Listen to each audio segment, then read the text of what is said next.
Hey everybody, it's Erik Torenberg, co-founder, partner of Village Global, a network-driven venture firm. And this is Venture Stories, a podcast covering topics relating to tech and business with world-leading experts.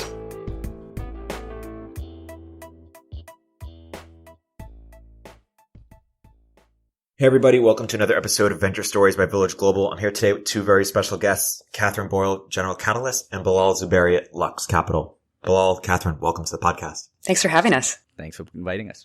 So we're here today to talk about deep tech. And first, perhaps we can start by describing what is deep tech. All right, Katherine, why don't you start off? I feel like we could spend the entire hour just debating those words. But we have a pretty particular thesis at GC, and we think that deep tech goes into two categories. But it starts with a company that is building a new technology where there's an engineering excellence to what they're building. Like, an engineering excellence can actually be the moat. So they're a deeply technical team driven by technology, but they can build for two buckets. One is they're building for a new enabling technology in which the market will then mature and come out of whatever they are building. And I think Silicon Valley actually likes to invest in that type of company. This is what we call like the Oculus version, where it's like they're building a new market and it's something that's being kind of thought of by this visionary. But we actually prefer the second, which is building for a very, very old, tired market in which it is highly regulated by government because it's been around for a while and because the market size is very large. And so we think of this as Oculus versus SpaceX. SpaceX was building for a market that was already mature, already highly regulated, but they were doing it 10x cheaper and 10x faster. And so we actually like to invest in those companies that have a regulatory agency in Washington that are watching the technologies. So think aerospace, defense, computational biology, areas where it's clear that there's already a market that's ripe, but that the technology needs to be built. And why do you like those, and why do you not like the first ones as much? Yeah, I mean, there's a couple of reasons. One, I do think that regulation is a proxy for market size. It's really hard to build technology. On top of that, if you're trying to time the maturation of a market, that's in some ways miraculous. Like there are some people that are very good at that. I know Lux does that often, as well as the highly regulated. But it's an additional layer of difficulty. But I also think the regulatory component lets you look at sales is actually the thing that matters the most. And it makes you look at kind of how are you looking at the founder? How are you looking at the type of company that they're building? And I think that, you kind of anchor on different things if you're looking at a highly regulated market versus trying to predict the future.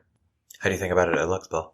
So Katherine did a good job explaining sort of, the various ways in which you can think about deep tech. It's definitely stuff that is hard to do. It's hard because the technology is hard and hence there are unknowns and unknown unknowns. It sometimes has regulatory barriers and difficulty. It has supply chain complexities. It's value chain complex, selling internationally, for example, and so on. We like to think of it as companies that are solving these hard problems to build a lasting business, a multi-generational business. So not a business necessarily built to sell to somebody where there's a time-limited opportunity. Having done this for 12 years, one of the lessons I learned early on that becomes more and more real to me as I keep investing is that investors, VCs namely, like to take one of two kinds of risks in businesses, either technical risk or business risk. So majority of the VCs are very comfortable taking a business risk, but they're not comfortable taking technical risks, right? So whether you're a consumer investor or enterprise investor, a lot of the time it's, will the dog eat the dog food? I think, Lux and many others invest in companies that have high degree of technical complexity, but the business risk is fairly low. Not that it ever goes to zero, but that there's a market, that there's a pain point, but can you solve the problem at the price points in the time period and with a interface that, people can relate to? Can you do that? And that is very hard to do. Not every entrepreneur has the interest in that, to be honest. The idea of a serial entrepreneur is very rare in the world of deep tech. Many entrepreneurs we back are passionate visionaries. Often they've worked on this or thought about this for 5, 10, 20 years of their lives. And hence, working with those kinds of entrepreneurs sometimes also requires you to have certain capabilities as a fund, as an investor, as an advisor, as a board member to be able to help those companies. So as you're building out a fund, you build certain capabilities of that fund. And working with deep tech entrepreneurs has over the last 2 decades of being at Lux or being Lux has forced us to sort of figure out what those capabilities are that we consider really important, that we bring to the table so that these entrepreneurs want to partner with us. And if Katherine describes the two types of deep tech companies, and she says she's invested in the latter kind, highly regulated, do you invest in both, or what subsectors are you most excited about? Yeah, regulation is, absolutely. We invest in both. So we invest in companies where the technical complexity is very hard, where solving that technical problem becomes your moat. It could be a biotech company. It could be a brain-machine interface company. It could be an autonomous car company. It's just so hard to do. Very few people can do that. So you can practically think of your competitors could be either completely monopolies, right? So you can build monopolies in that space, or, have enough defensibility in there that you can count your competitors on a single hand. And in other cases, you have regulatory barriers that are just very hard to overcome. And, sometimes you have to create regulations. We have portfolio companies that believe that the market has been stunted because the regulation does not exist. And we need regulation because large corporations will not play in that marketplace until the rules of the road are not very clear. So sometimes that is the issue as well. The vagueness and the unknowns are sometimes the enemy of innovation. How would you think about our deep tech request for startups? Where do we want to see more innovation, more people building? How would you think about that? So the most fundamental question we ask ourselves whenever a company comes and talks to us is this answering the fundamental question of what sucks? Like, can we answer that really easily? There's a lot of things that we would like to have in life, right? You and I can look around this room and we can come up with 10 business ideas that would make sense. But that doesn't necessarily mean that it sucks. It's a real problem. So that to us is sort of fundamentally important. Are they solving that problem? That really is an important problem, will affect a lot of people. Or in other words, has a very large market to go after. My hope is, and as I see the investments we've made over the last few years and then where we're spending time, society is changing in very dramatic ways. Technology is becoming deeply embedded in our society. It's not a tool that we sort of use sometimes and then we sort of put it away. Just like 9-to-5 jobs used to be 9-to-5 jobs and you come home and you had your life. Now that work-life balance issue does that really exist? Work is life, life is work. You better make time for both at the same time. Prioritize the right way.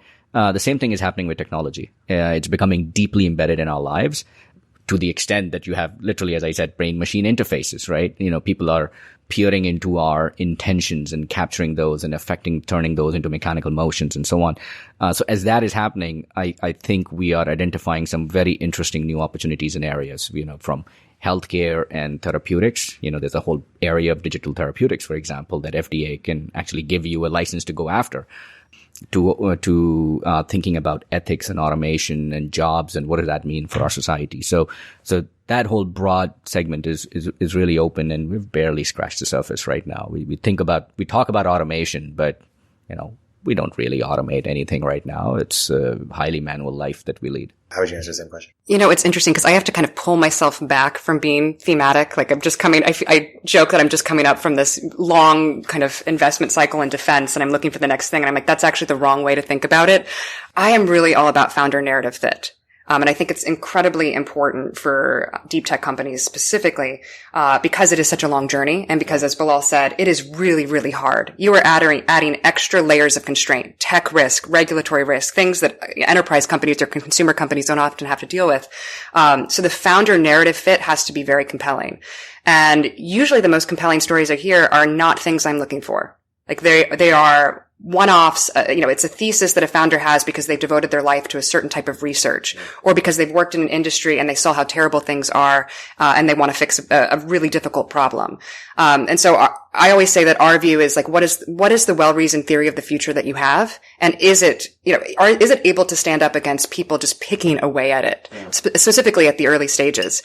And for me, that can be any industry. I tend to like highly regulated industries because I do think there's market inefficiencies there, but anyone who has a well-reasoned theory of the future, and as long as their narrative matches up with their life experience and why they're going after it, that's what matters to me most.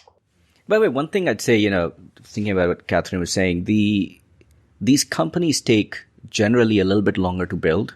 They have more capital requirements and needs. They have additional layers of complexity, whether tech, regulatory, or otherwise. it means that when you become an investor in these companies, you're signing up for a longer period of time and probably more pain than you would in some other places. So one, it's obviously not for everyone. But second, I think it's also a function of the background of the investors and what motivates them, right? So you probably won't see the typical management consultant, investment banker turned VC that sort of thinks of it as a finance function. Yeah.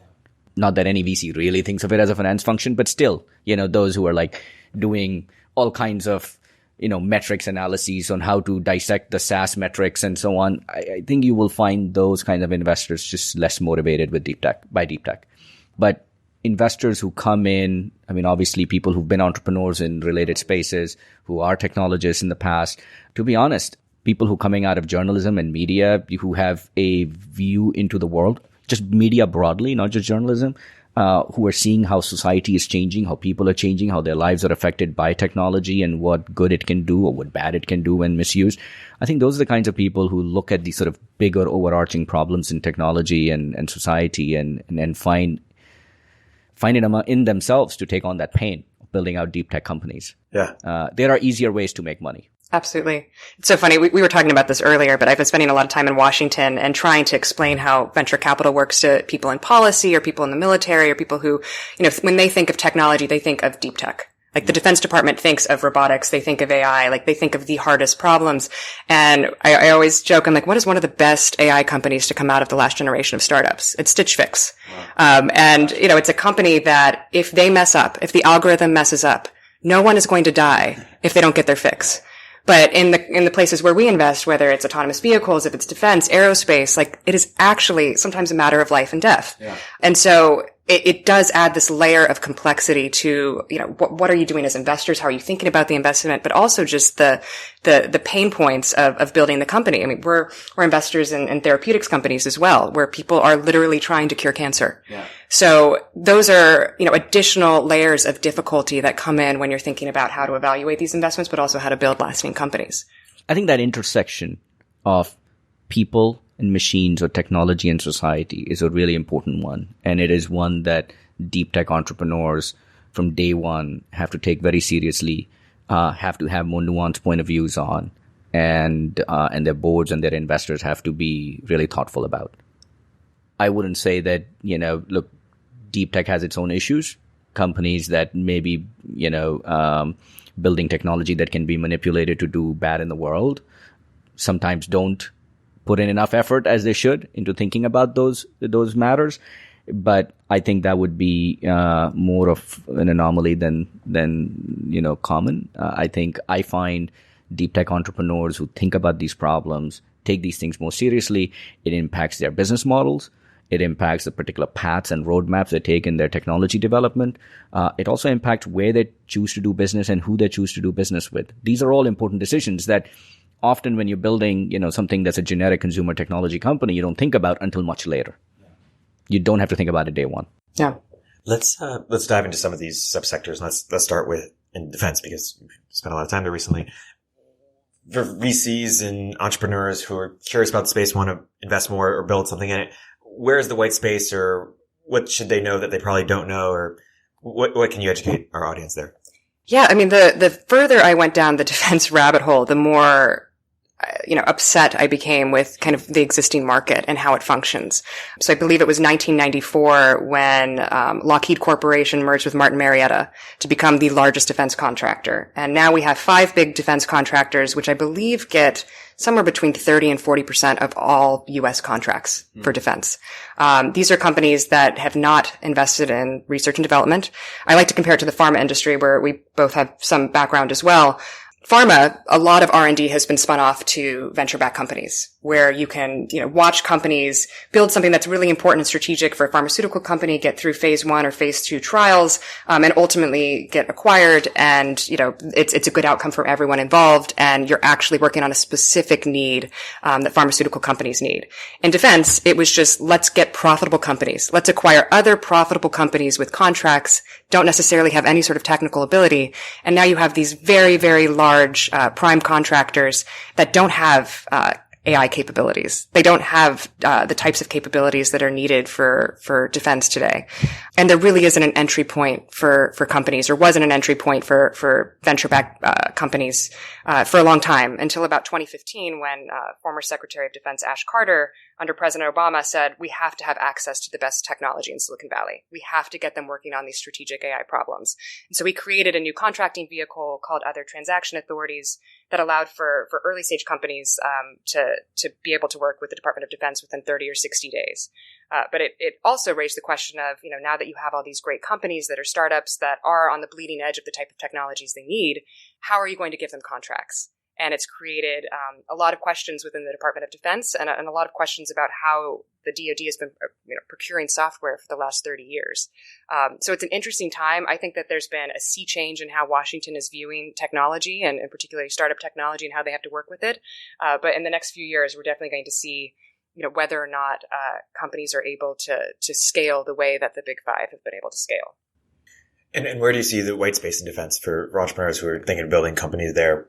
What's still unsolved? What's still really hard or doable? Or what do you advise? So Bilal and I are both investors in a company called Anduril. And what's interesting about what Anduril is doing is that they're using computer vision for perimeter security products, but ultimately they are merging hardware and software. And that's something that the Defense Department has not seen. Defense Department is very, very good at acquiring tanks, very good at putting out requirements and saying we need this type of technology, and then buying the box.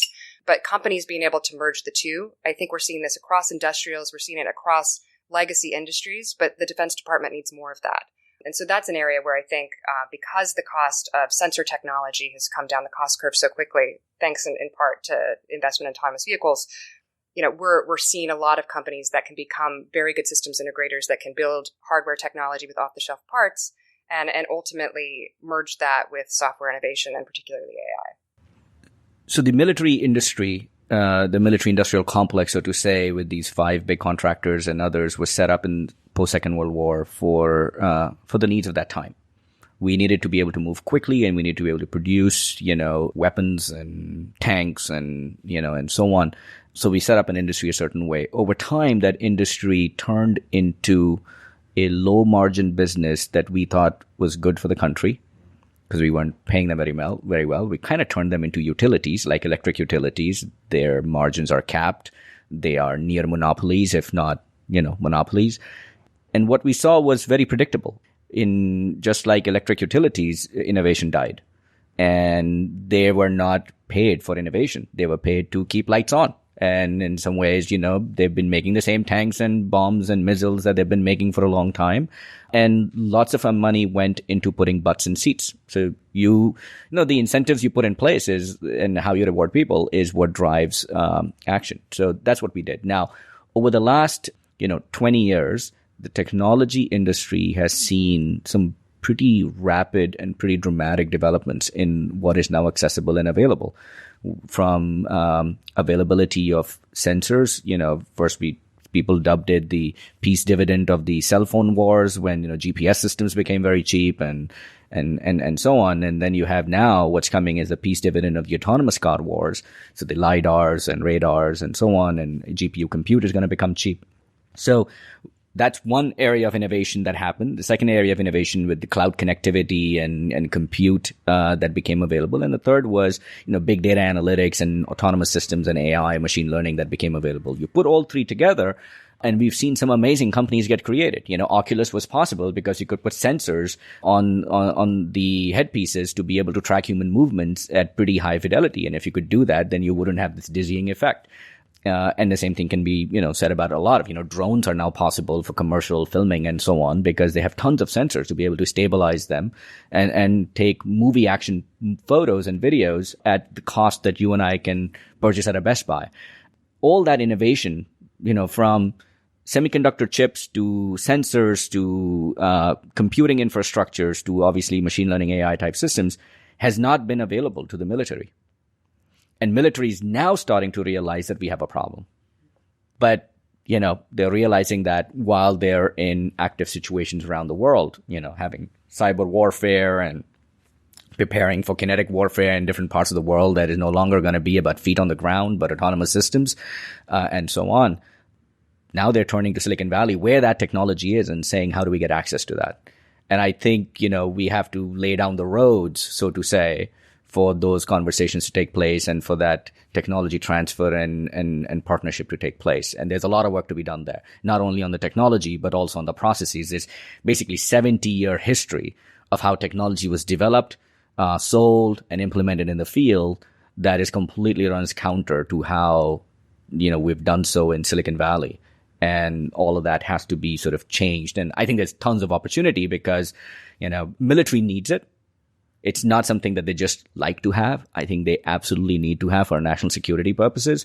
Just like Katherine was saying earlier, regulatory barriers sort of indicate to you that there's a very large market and not many people will go after it. And if you can crack that nut, then there's a lot of opportunity. Defense represents something similar. It's a very large opportunity. Not everybody will go after it. It's not trivial. It's not easy. But if you can crack that nut, it's going to be, tremendous venture outcomes, but also great for the country and our national security. Talking about regulated industries, and when I think about regulated industries, I think regulations often help incumbents. And so if you look at the next 5 years, and feel free to push back on that, 5 years, 10 years out, I'm curious what separates the fields or the subfields that are going to have major startup explosion versus the ones that are going to be sort of like they are today, continued dominated by incumbents, and what are some examples of ones that might be in either camp? So we've been talking about defense right now, right? And one of the topics that comes up a lot is US versus China, and what are the areas where China can move faster and, has an advantage over us. Sure, we have a leg up right now because we've had, more technology development over the last 20 years. We've had, better access to education and research grants and financing and so on, and sort of sitting on top of, other shoulders that have done great work in the past. That said, there's a lot of places where we are limited now where the Chinese are not. Okay, so if you think about biotech research, if you think about, we're recently looking at an organ development research company, right? You have huge hurdles here that takes years to overcome. And in China, that may not be the case. Now, there's ethical lines here that you have to be very careful about. But if you put that aside for a second, and not that any venture capitalist or any entrepreneur wants to in the US, but certainly if you have to overcome that, then that's a problem. That takes time, and you have to figure out how to do that and how to do that the right way. Similarly, if you think about the privacy issues in the US, we're dealing with that. The tech industry is dealing with that every day now. Though some of those privacy concerns are much less. Now, when you start thinking about privacy in the context of my Facebook messages or my email that, Katherine might be able to get access to, that's very different than if you're talking about, look, you have terrorists that could be roaming around the streets. How do you identify them? How do you find them? How do you track them? And how do you catch them before they do a nefarious activity versus post-mortem in the hindsight? You would have to have society level conversations around what does privacy really mean and how do you go after them? What are the ethics and the new regulations or the new ethical guidelines that need to be put in place to protect, citizens' privacy and freedoms, which is the important values we care about. And at the same time, making sure that we don't have bombs blowing up at concerts or guns being taken into schools and, shooting 20 to 30 children at a time. These are all issues where I have to argue that as much as it's a technology problem, I think other countries recognize that as a technology problem as well. But this is also one which is a society ethics and, our conversations as a community problem that we need to have. And the discussion that Defense Department and other branches of the government is having with technology companies, as ugly as it looks right now, it's a really important one to have, because otherwise we just won't find an answer. I think one of the big problems across government, not just defense, is that the government has had a really hard time recruiting this type of software talent across agencies. And they're also having a hard time recruiting the types of people who understand what's like the pace of technology, the acceleration of technology, and how they can keep up with it. And so when I'm looking at what companies are going to be able to work within regulated sectors, a lot of it comes down to how is the three-letter agency looking at technology? Are they skeptical? And there's some agencies that are much more forward-thinking. I'd actually argue that the FCC has been a little bit more forward-thinking about commercialization in space. FDA has been very forward-thinking about how simulation can play into the approval process. What types of drugs should we fast-track? There's been a lot of, I think, changes around the edges of regulatory processes that can be very good for companies. But it sometimes comes down to people recognizing there's a massive problem and that the pace of acceleration in the real commercial world is not being kept up with by the people writing white papers in Washington. And that's across defense, it's across FDA, it's FCC, and there's real panic because, I love pointing to this example, but even in government services, it has taken teams of like 10 people. A good example is a company called Propel that helps millions of Americans get access to SNAP benefits.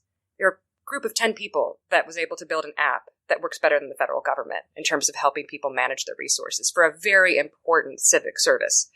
So I think when you see that happen in real time in maybe 1 or 2 years, and that government can't actually solve a lot of these problems, it's forcing a lot of agencies to wake up and say, how can we partner with private sector?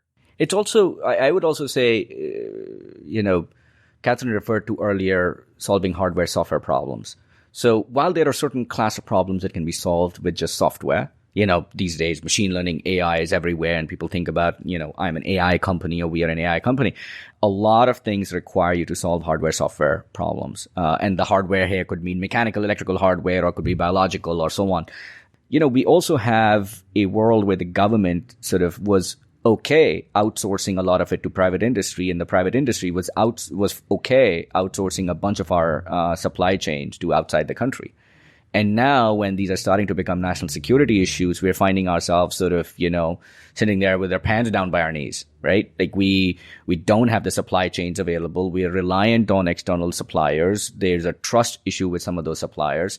So the problems get compounded not only in its technical complexity and regulatory complexity, but suddenly you also have a trust deficit in the supply chain that you built over the last 30, 40 years to feed this beast. So, you have to solve that problem as well. Now, we're listing out all the problems, but to be honest, whenever you have these very large markets that have a lot of problems is exactly where determined entrepreneurs go and find opportunities, because not many other people will. And if they're able to crack that nut, they would have a highly advantageous position years down the road. What are the problems that if you solve those problems, lots of other problems will be solved? Like the most highest leverage problems that one can solve? I'll propose one idea out there.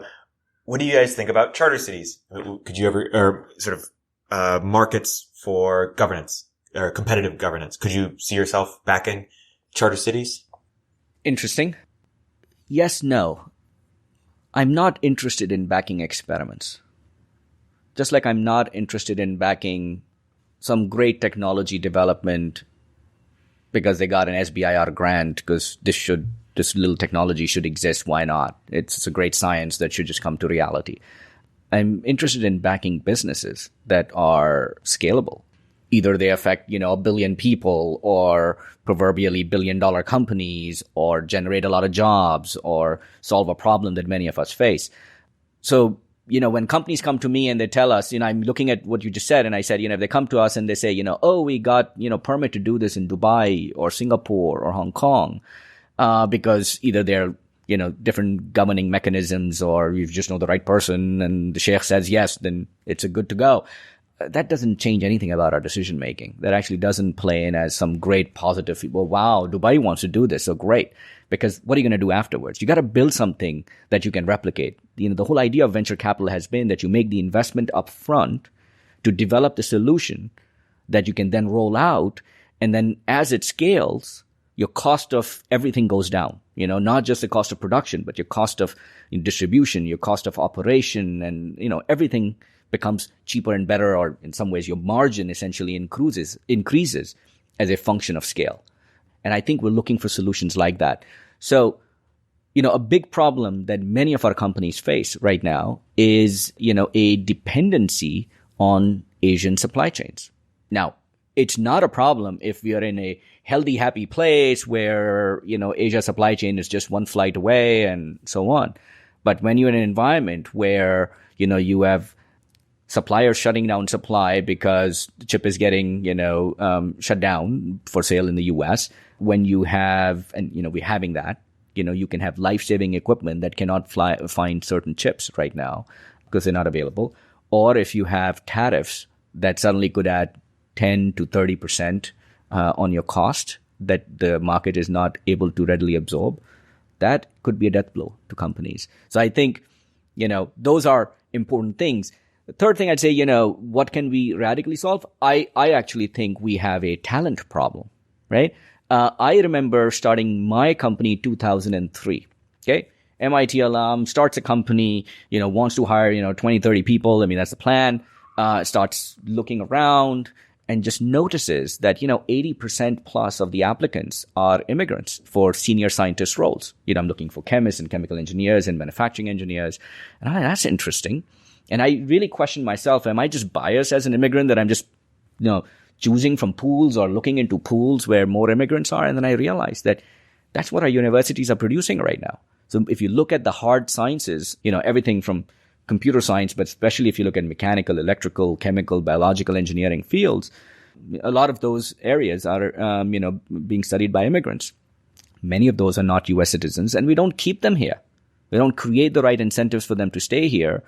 We have had several companies that have had to let go of people they recruited and hired because they wouldn't get the right visa or they wouldn't get an ability to stay here. That, I think, is a big problem. Now, it doesn't feel like such a pressing problem to everybody right now, and especially with all the immigration debate, broadly speaking, at our borders and stuff. But if you think over the long arc of history, this is a massive problem, because if the talent goes away, you're basically screwed. Russia has built cities that they have poured billions into to try and build, the Silicon Valley of Russia, and they have completely failed. I mean, I can't even tell you what cities there are, but they have spent a lot of money trying to do this. We have routinely seen people coming in from Middle East and Indonesia and Malaysia and Hong Kong and Singapore. How can we bring the Silicon Valley model to our countries? But if the talent is not there, the talent wants to leave, you can't do that. And I think that is something we should really be concerned about. Of course, it's more than immigration policy. A whole bunch of other things go into it. But certainly that is a critical problem that at least I'm very sensitive to. And going back to the charter cities question, I always think it's nice to fantasize about safe spaces for innovation, or what could we do if there was no regulation? But ultimately, the companies that we invest in and the people we look for are not afraid of regulation. They're not afraid of the actual real world constraints of the problem.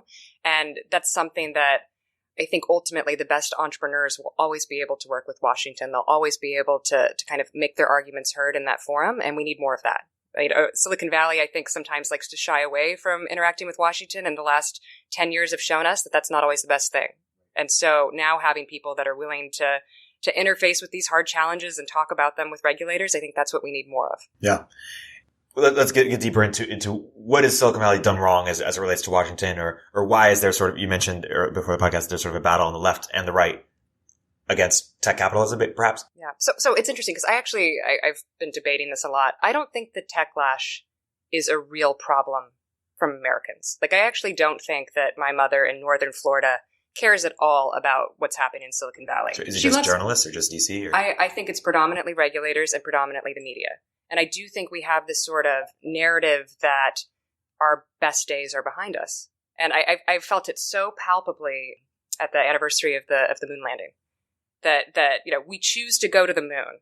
Would we say that now? Would we actually say those words? Would we actually choose it? I don't know that we would as a country, and I don't know that our elites would choose it. And so I think that's a big problem.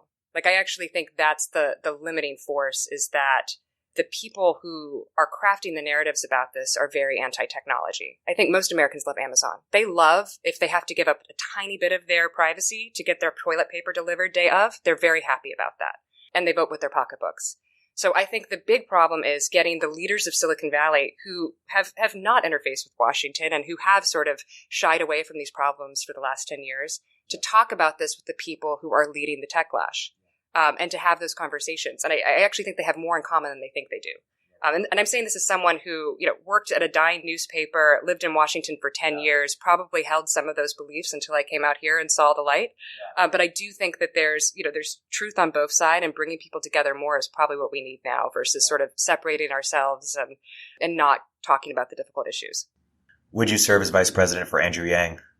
No, I haven't gotten that call. I'm still trying to figure out why Andrew Yang is running for president.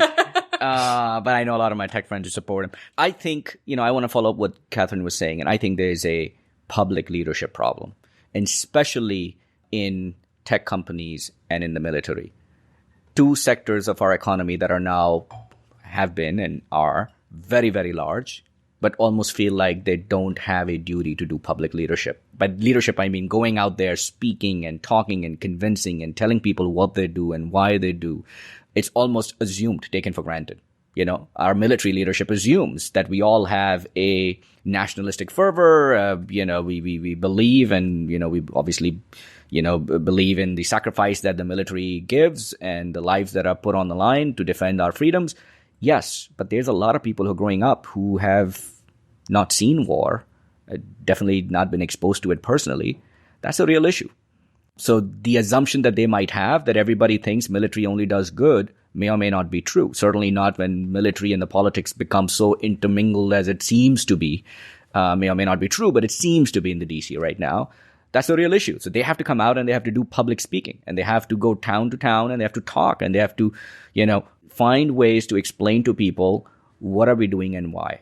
Why are we using drones? And accept mistakes when they are made and hold ourselves accountable and make the tough decisions when they have to be made. And don't assume that people are just going to let everything go. Police used to be like that. They're now facing, because of the public scrutiny, and because of our cameras are not there inside DOD offices when the decisions are getting made. We're getting more exposure to police making bad decisions, that they're being held accountable. That doesn't mean police shouldn't exist. That doesn't mean police everywhere is out there to kill people, especially minorities.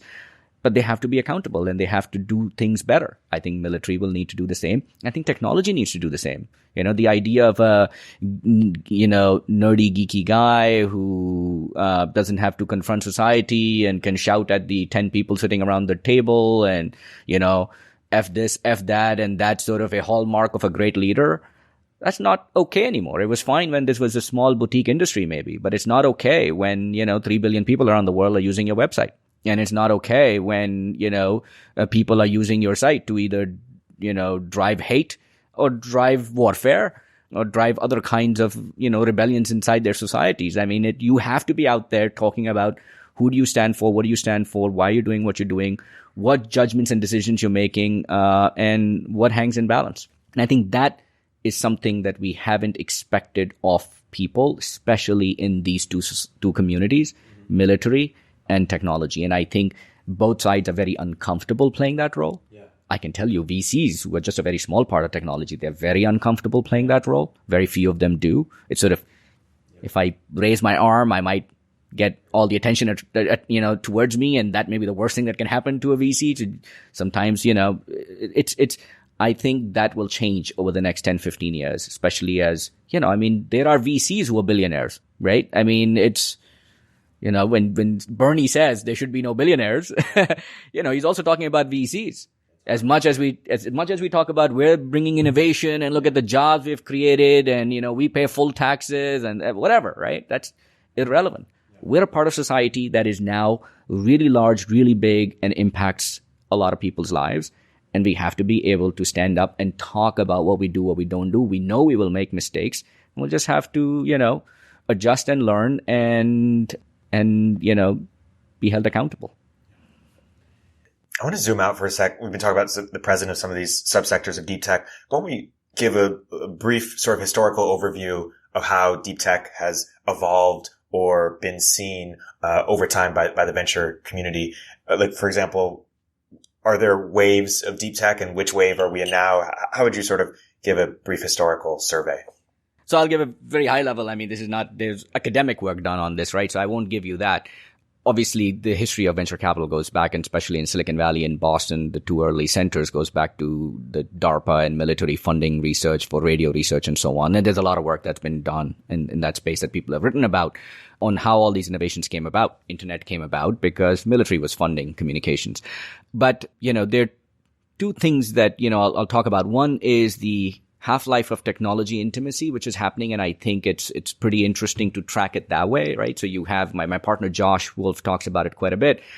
We started with computers that were the size of this room and used to stand inside a room. right? And that was, you being inside technology.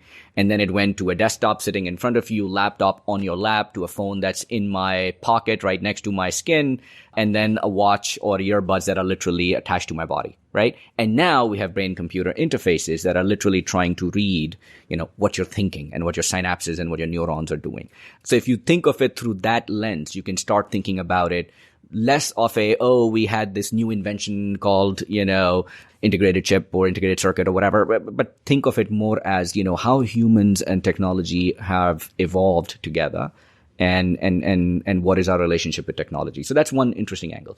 The second thing I would give you is very limited to my own experience, right? So I've been in this technology space for, 20 years or so, and, there've been waves. So, let's go back to late 90s. And of course, there was the internet wave, right? And it's the biggest thing that we could argue, has changed our lives in many ways, right? That said, if you think about our world, what has it really changed? It's changed the flow of information, whether how you and I communicate with each other. We can send email now instead of sending letters, or we can read newsletters or Twitter instead of newspapers, or commerce, eBay and Amazon and Stitch Fix and all those things. But the rest of the world goes about things the same way. The cars are practically made the same way they were made 30 years ago. They're bought and sold the same way that they were, who goes to Ford.com? Do you go hang out at Ford.com to chat with people there? No, right? So lots of our society hasn't changed. So the bigger things in our society have not moved. And I think that is happening now. So when Katherine referred to earlier large industries that haven't been touched by society, there are those very large industries that are now getting affected by society. And they see it. Either they adopt technology, they partner with companies, acquire companies or whatever. GM acquired Cruise very early on in its life, as an example. And there are many other examples, Ford, Argo, and many others. Either they do that, or they turn around and the next thing they know, they have a company like Tesla that is about the same market cap as them, and, dominating at least the technology space in the automotive industry. So I feel that, there have been waves. There was the biotech movement that, sort of subsided for a while. Then there was the nanotech movement, and then there was the clean tech movement. And, Katherine and I were talking earlier, all the, biotech investors became biofuel investors, and that was terrible for a while. All the semiconductor investors, when semiconductors was not very hot, they became solar investors, and that didn't quite go very well.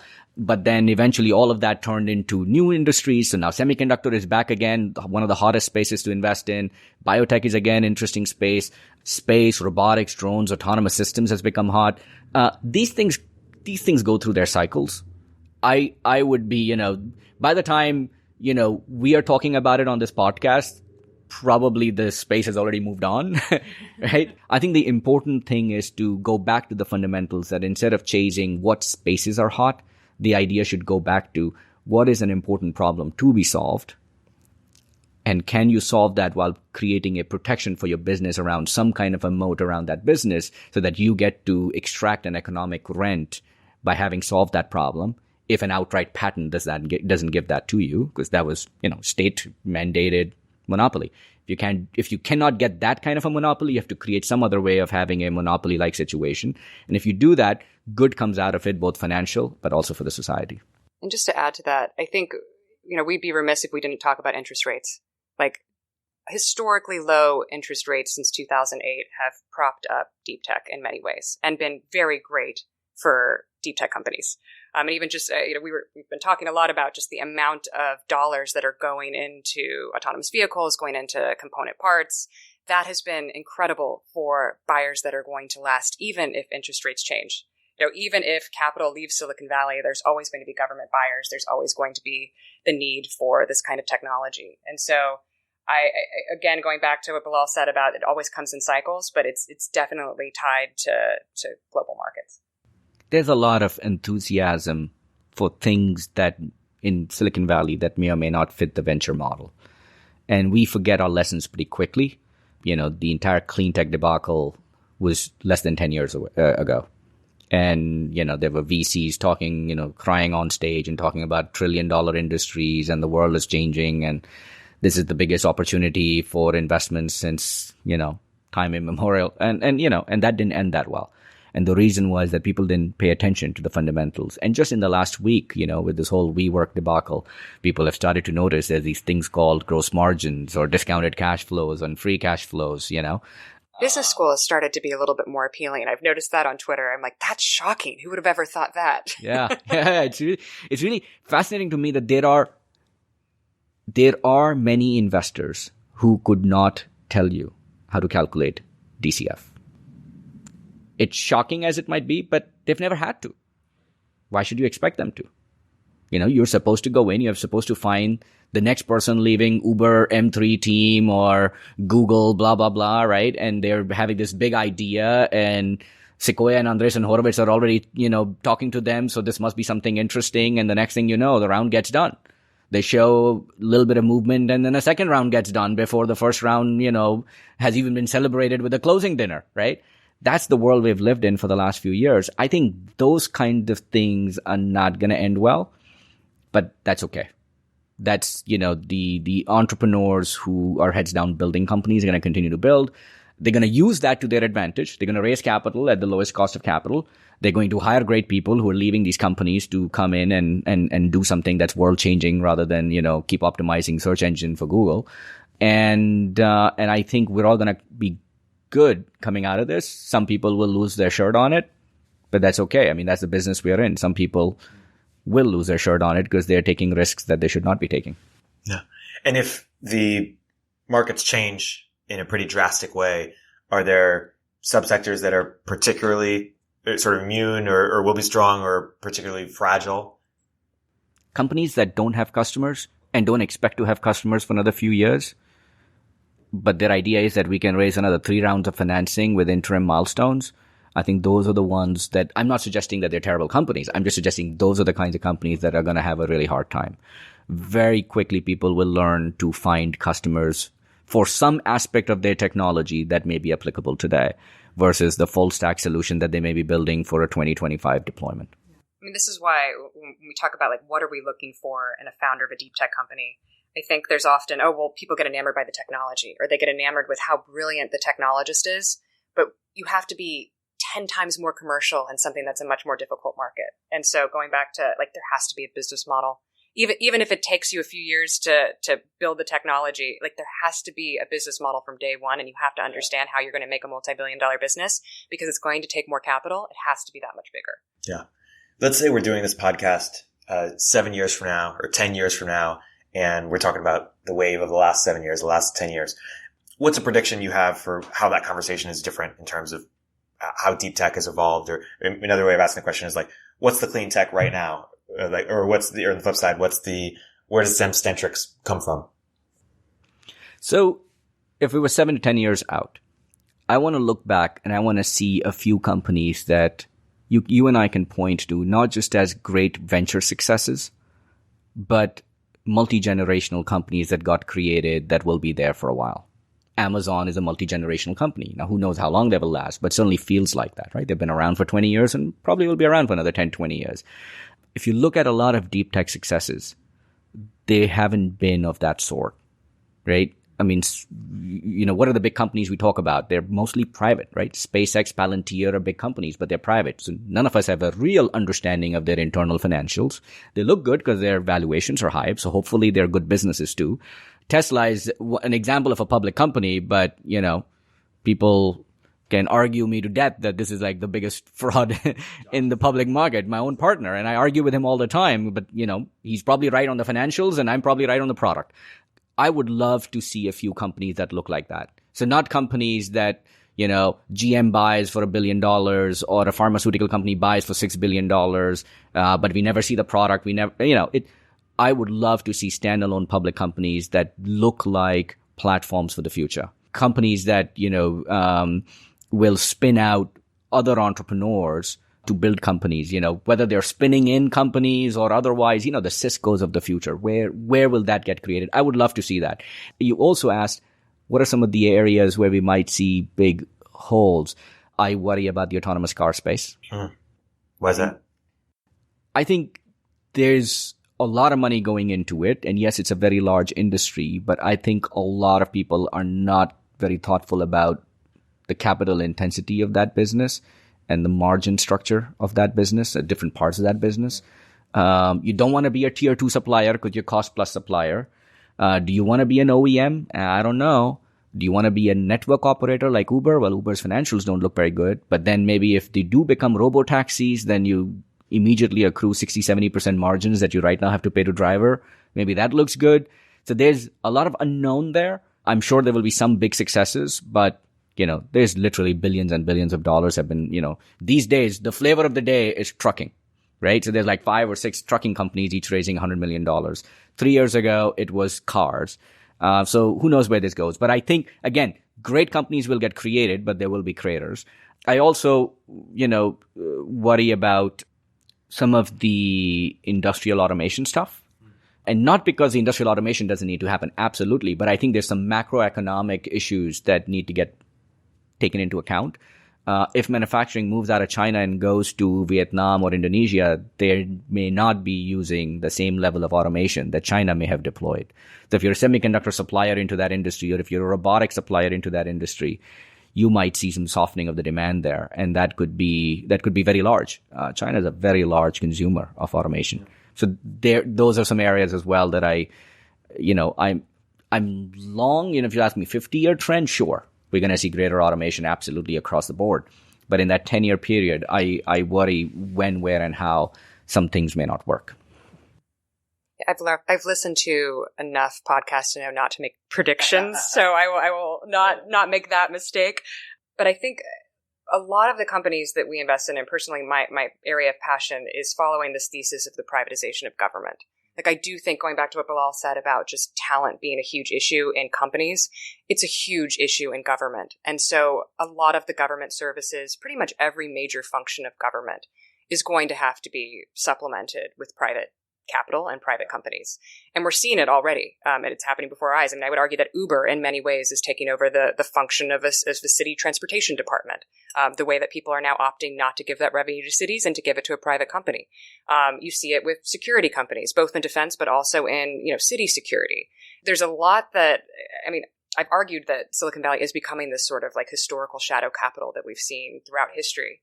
And that's happening because technology is accelerating every aspect of life, but also because it's just become so appealing to work in these on really hard problems with a small group of people and then grow that and watch it scale. Yeah. And that's also because we have very low interest rates and there's a lot of capital to play with.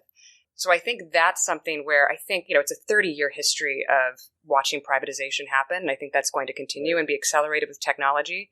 But a lot of it is also dependent on, will government allow that to happen? Will regulation come in and forbid that from happening? And will that actually hurt us rather than help us? And then, are we going to be able to fix the talent problem that exists within government, but also are we going to be able to have enough talent to solve these difficult problems in an era where capital is cheap so we can actually work? I'm fascinated by that. Paint more of a picture of what the privatization of government looks like. Is it basically taking the biggest areas of spend within government and unbundling it to startups will now take for, like, is it like, defense, healthcare? How do you? Yeah, I would argue those are the primary functions of government, and that private companies have long done a better job than public companies. What's sort of happened with these sort of legacy companies that are there now is that they've become monopolistic. And going back to our argument about the Defense Department, if you can only work with 5 companies as prime contractors, and they get to tell you that they've spent too much money and that they need more capital in order to finish a project, and they're willing to follow whatever you need to spec, you're not looking at the best innovation. You're not looking for someone who says, actually, I'm not going to need that amount of capital. I can do it for 10 times cheaper, and I can build it in this way, which might not be how you thought it should be built, but it might actually be better for you, and it might be better for society and actually function better. So I think that is the big question of our time is, we have all of these big infrastructure problems. We have all of these problems that government needs to solve, and they have a specific way of solving them and giving contracts, and it's not about merit. And if we can figure out how to make it more about merit across different agencies and different departments, I think that's a beautiful thing for Silicon Valley to work on for the next 20, 30 years. I think people used to have a greater degree of faith and trust in large institutions, not just governments. Ford and GM make great cars. There was a belief system like that for 50 years.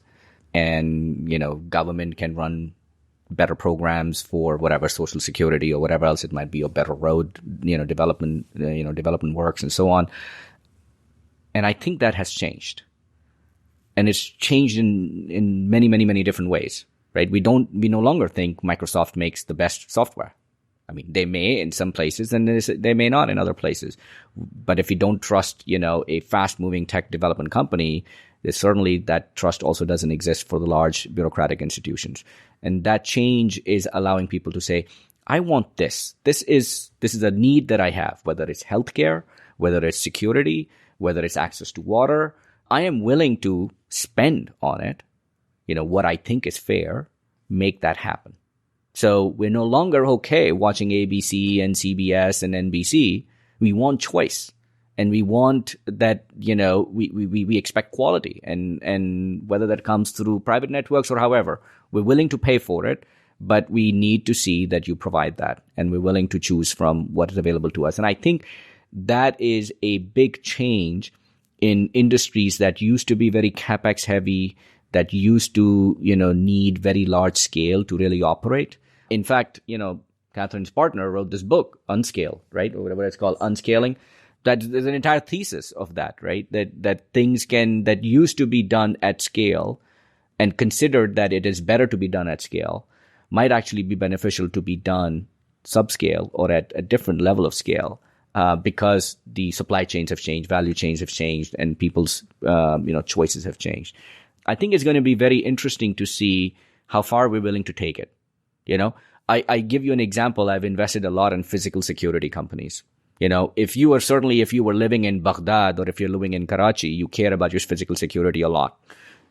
If you have any amount of money, you carry guards with you that are armed. You have, bulletproof windshields and cars. But, what about here? Like, will we choose schools based on, where my kids are more protected? I mean, we haven't done that, thankfully. But will that happen? What will I be willing to pay to have that available? And should that not be considered almost fundamental to me? Like, what am I doing all this for? What am I doing this job, this work, this podcast and everything if my kids are not going to be safe at their own school, right? And I think that was a question that we didn't ask 10 years ago. We thought the government is doing what it can and, the police is supposed to take care of it. But now we're realizing that's not going to be enough. So what are we willing to do for it? I've invested in a company, actually, both General Catalyst and Lux. I invested in a company called Evolve. They make systems that detect guns and bombs and prevent terrorists from getting to, where people are congregating. You have, temples in major cities calling them after shooting accident to say, we need these systems now. We're willing to pay. The board of directors and the members of that congregation are willing to pay money. Now, that is unfortunate that they have to do that. But if you consider that really important to you, you're going to do that. You and I drink water out of plastic bottles. Well, maybe now cans that some will but we do that because we believe that the water coming in our taps is not good enough for us and makes us sick. Now, in a developed world, should that be the case? Should I really be having to bring water in plastic bottle and paying for that water myself? I was talking to my partners this week and I was telling them, how they sell you aluminum bottles and then they give you these stations at airports, for example, that you can fill in for free. You bet in a few years that's going to flip on its head. They're going to give you aluminum bottles for free and they're going to charge you per, gallon of water that you fill from that. Because that's what they're selling you. You're not interested in the bottle itself. You're interested in the water. And if the clean water requires cost that the government is unable to give you clean water, then you're going to have to pay for it. I think this is what I meant, that technology and society, they need to have a new social contract of some sort. That to understand what is it that technology is providing and who's going to be the buyer. In the case of defense, we think our military government entity should be defending us and we should be building the technology to supply to them. We don't need militias to go out there and defend us, right? So I am very against people owning guns because, I don't need militias to defend me. I need to trust my government to do that. If that trust is betrayed, or if that trust means that if our defense forces are not good enough, then I will have to go find the security elsewhere. There's no difference between me not feeling secure inside my mosque or inside my temple, or me not feeling secure inside the US because our military is not strong enough. And I think, this is why I meant that the technology companies, broadly speaking, and government, military, and our incumbent institutions need to have this conversation, because it's a societal conversation around what do we expect of each other, and what do we think is acceptable, and what we consider to be a right. And those things that we consider to be a right, we're going to be willing to pay for it. And I think those are markets that people will go after if the government doesn't do it. The book Hedge by Nicholas Cullen, I don't know if you've come across it, but yeah, it talks about how, the next social contract, private companies are going to serve a lot of the services that governments used to serve, basically what you guys have been talking about here. I know we went down some rabbit holes, so I want to make clear I'm optimistic. Yes. Like, I'm actually optimistic that government and Silicon Valley are going to work together. Like, I think it's hard, but we're moving in the right directions. And, one of the things that Bilal and I were talking about is just how often we meet with people from the Defense Department or from different agencies, and they come out here genuinely curious, like how do we work together? And I think it takes more of us coming together in good faith and saying, like, we don't know how Washington works. You don't know how we work. Let's sit down and have a conversation and talk about our priorities and see how things can work together. But that was not happening 5-10 years ago, and it's happening now. So I'm optimistic that we're going to fix this problem. It's going to be hard, but it's definitely something that I think is fixable. I also, love seeing those Bill Gates newsletters that talk about, all the good that's happening in the world. And, we think of, we went down the discussion of deep tech broadly, and robotics and automation, and working with the government or military or whatever. Even if you do none of that, right? Even if you're working on technology that is helping bring sanitation to poor countries, that's technology, and it's needed. It needs to be developed at an affordable price point that can save millions of lives. And I think we're living in a time where innovations across multiple sectors, not just technology, but in business models and regulations and otherwise, and governing systems, are leading to opportunities that did not exist before to solve really important problems in the world.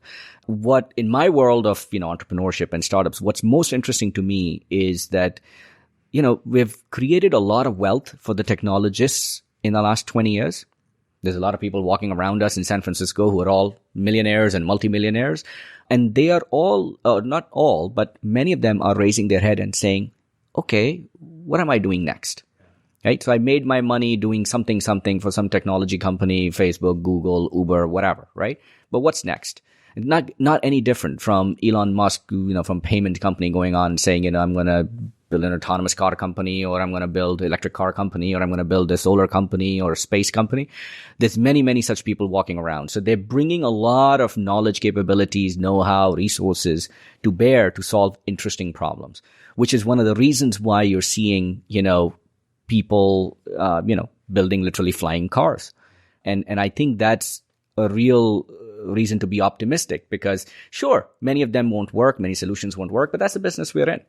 You're in the business of having at least half of those things go to zero. But the important thing is that you have to take chances, and you have to use all the resources available to you, and then some, to make these problems happen. And the more resourceful you are, the chances of your success go up.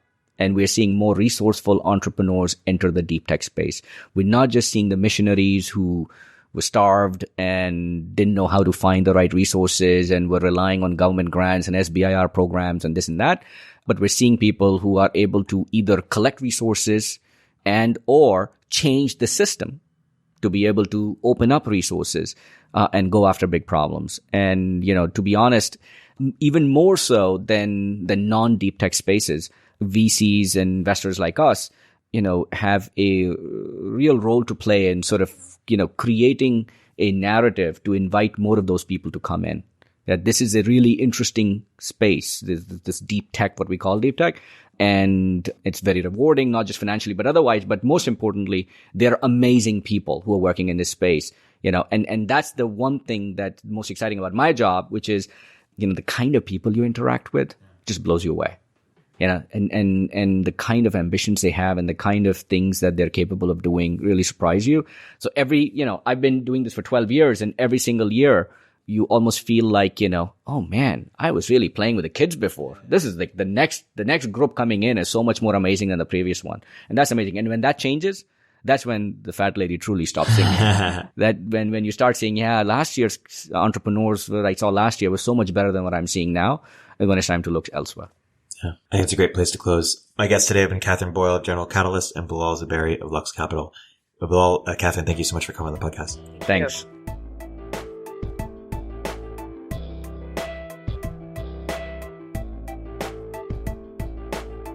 If you're an early stage entrepreneur, we'd love to hear from you. Please hit us up at villageglobal.vc/network catalyst.